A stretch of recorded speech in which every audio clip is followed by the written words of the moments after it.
5 pontos sobre o resultado mais esperado da temporada, né? O resultado da IRB. Esse é o tema do vídeo de hoje, pessoal, mas antes de começar, dá um like, se inscreva no canal e ative as notificações. E vamos lá, né? O tão esperado resultado da IRB foi divulgado, né, ontem na madrugada, né? E agora trouxe algumas certezas e incertezas para o mercado, né? O papel encerrou o dia com uma queda de 11,7%. Eu falei algumas vezes já sobre esse case todo, né? Então quem quiser rever ou entender um pouquinho mais, eu vou deixar os links dos vídeos aqui embaixo, tá? E sempre quando eu trago pro canal esse tema de IRB é algo polêmico, né? As pessoas, eu vejo que o número de pessoas na bolsa cresceu muito. Tem muitas pessoas que não entendem que investir em ações é uma análise, é algo racional e não é torcer. Não adianta torcer para uma ação subir ou ficar contra quem está trazendo fatos diferentes que não faz o menor sentido. Então, e esse papel muitas vezes traz esse tipo de investidor, dado a forte queda que aconteceu, né? Mas vamos voltar para o racional aqui e vamos ver quais são os 5 pontos que o resultado da IRB nos demonstram hoje. Bom, primeiro ponto, né, o tamanho do rombo. A empresa de fato colocou de forma escrita, né, que os ex-diretores e outros colaboradores praticaram irregularidades que culminaram, né, na modificação intencional no sistema de dados operacionais, principalmente as reservas técnicas. Ou seja, a antiga gestão estava fraudando os dados da empresa. Isso já era claro, né?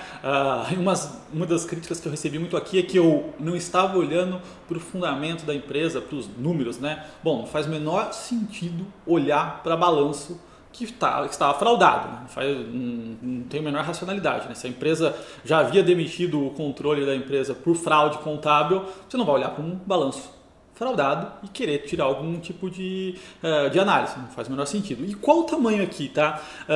As reservas que eles vão ter que aumentar, né, na SUSEP é do valor de 2,1 bilhões. Na minha visão, tá, não foi um número tão ruim.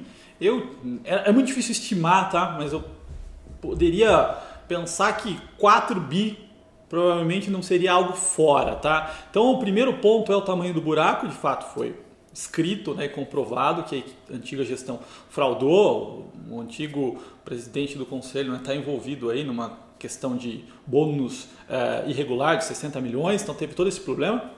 E o tamanho do buraco aqui de reserva é de 2,1 bilhões. E isso aqui vai necessitar de um aporte de capital. Então, vou ter que injetar dinheiro na empresa para fazer as reservas técnicas necessárias. Precisa de 2 bi, precisa levantar capital. Existe a possibilidade do Itaú e do Bradesco fazerem esse aporte, não é nada claro ainda, né? Foi um resultado em comentários que não foram certos, mas existe a possibilidade, tá? Então esse é o primeiro ponto. O segundo ponto é em relação ao nível de rentabilidade da empresa, tá? Porque a empresa, como a gente conhecia, ela não existe e nunca existiu, né? Aquele nível de rentabilidade não era real, tá? Então aqui alguns pontos, né, que eu trago para o investidor é o lucro líquido do primeiro trimestre foi de 13,9 milhões, uma queda de 92% em relação ao primeiro trimestre de 2019, considerando já o novo lucro, tá? Então a empresa teve sim que fazer as alterações nos balanços de 2019 e 2018, tá? Então o lucro de 2019 foi de 1,2 bilhões. Esse valor era anteriormente de quase 1,8 e o 2018 jogou de 1,2 para 1,1. Tá? Um ajuste relativamente pequeno para 2018. Mas a empresa tem um novo nível de patamar, né? A gente viu uma rentabilidade muito menor do que se era demonstrado antigamente. E além disso, o resultado do primeiro trimestre inclui, né, uma receita não recorrente de 110 milhões com venda de participação de shopping. Então o resultado foi bem ruim, tá? É um primeiro trimestre que a gente vê o correto nível de rentabilidade da IRB. Então, a empresa como a gente conhecia não existe mais, tá? Bom, então se a gente pegar esses dois primeiros pontos, né, o tamanho do rombo e a mudança de rentabilidade, sim, foram ruins, mas não foi o final do mundo. Poderia ser algo bem pior aí, na minha visão, principalmente o rombo poderia ser um valor bem maior que isso. Diante de tudo isso, né, O dia começou, inclusive, com uma certa alta das ações da ERB, com volatilidade, mas chegou a subir mais de 4%. Entretanto, tivemos o conference call, né? Então, onde os atuais executivos da empresa comentam o resultado, um call extenso, com quase 2 horas de duração. E as coisas aí ficaram um pouquinho complicadas. E o que a gente teve foi uma piora aí, a ação começou a cair, fechou o dia com uma queda de 11%. E por quê, né? Então, assim, uma das coisas que o CEO falou, né, que o presidente falou, ele falou, nosso lema é sem pressa e sem pausa. Ou seja, né, então, assim, não existe, eles não têm uma grande pressa em resolver tudo, dado também, eu vou explicar isso um pouquinho mais adiante, mas, além disso, várias perguntas, questionamentos em relação a nível de rentabilidade, aporte de capital, né?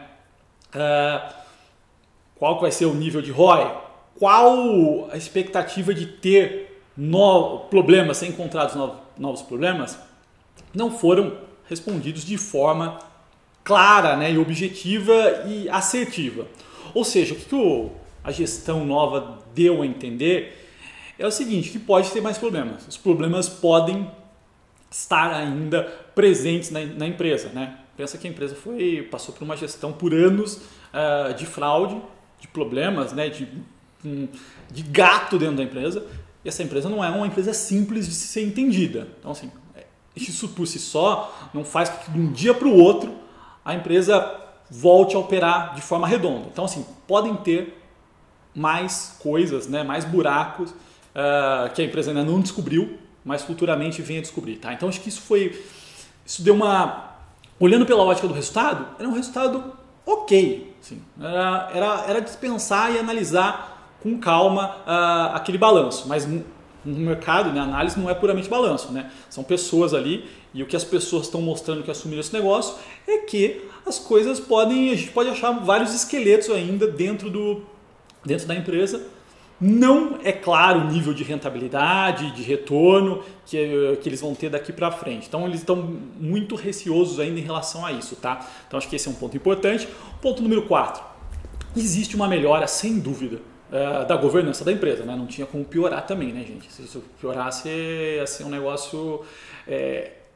artigo criminal, né? Então, assim, o negócio era caótico lá dentro. Houve sim uma troca de gestão, agora todos os grandes acionistas estão de olho, né, lá dentro. Então, assim, melhorou a governança corporativa, sem dúvidas. Essa equipe tem a missão de recuperar a imagem, recuperar a reputação dessa empresa. Então, esse é um lado positivo. Entretanto, né, eu vou puxar para o número 5, né, a gente está falando do negócio de resseguros, do business de resseguros.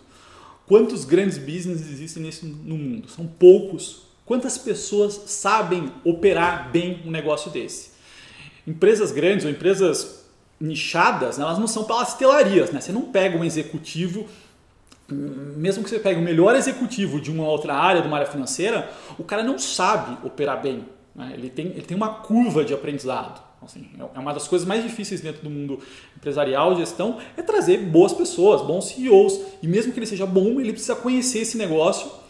E você tem que conhecer de um mercado extremamente específico, que é resseguros, e conhecer uma empresa que passou anos por um processo de fraude. Então, assim, você não vai saber de fato qual era o histórico e onde estão as fraudes. Né? Quem fraudou não vai falar. Todas as pessoas que estavam lá fazendo esse tipo de operação não estão mais. Então existe uma dificuldade muito grande de se restabelecer. Tá? Então acho que esse é o grande ponto que eu trago aqui sempre para a pessoa física, para o investidor, é que você não está investindo na IRBR4, você está investindo numa empresa, numa resseguradora, na maior resseguradora do Brasil. Existem poucas no mundo que passou por uma fraude sem precedentes. As pessoas não estão mais lá, os históricos das pessoas elas não trabalham mais lá. Existe uma equipe técnica nova sim tentando resolver, mas nem eles sabem qual o nível de rentabilidade que eles vão conseguir operar e também não sabem quais problemas eles vão encontrar que eles ainda não encontraram, quais esqueletos vão ter. Então, assim, esse é o nível de dificuldade que o investidor precisa entender no que ele está investindo, né? Não é ter o olhar simplista, né?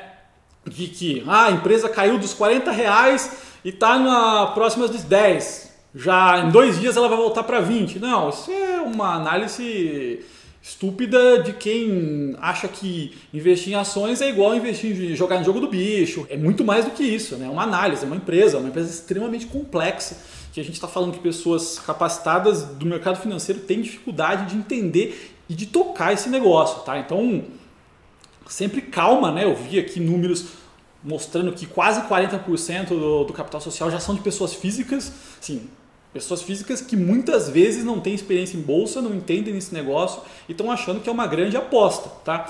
O resultado em si, o buraco não é tão grande. Eu olhei com calma, né? E começo a olhar ali, talvez seja uma oportunidade para investimento. Sim, acho que não é o tamanho do buraco não era o que se pensava, tá? Mas a mensagem que a equipe passou é que podem ter mais problemas, sim, tá? Então muita cautela. Se o novo CEO, se toda a equipe técnica tem cautela, não dá para quem está há pouco tempo na bolsa, que não conhece direito as empresas, achar que isso aqui é o grande deal da vida, que dá para ficar rico com RB. É esse tipo de conteúdo que eu gosto de trazer aqui, tá, gente?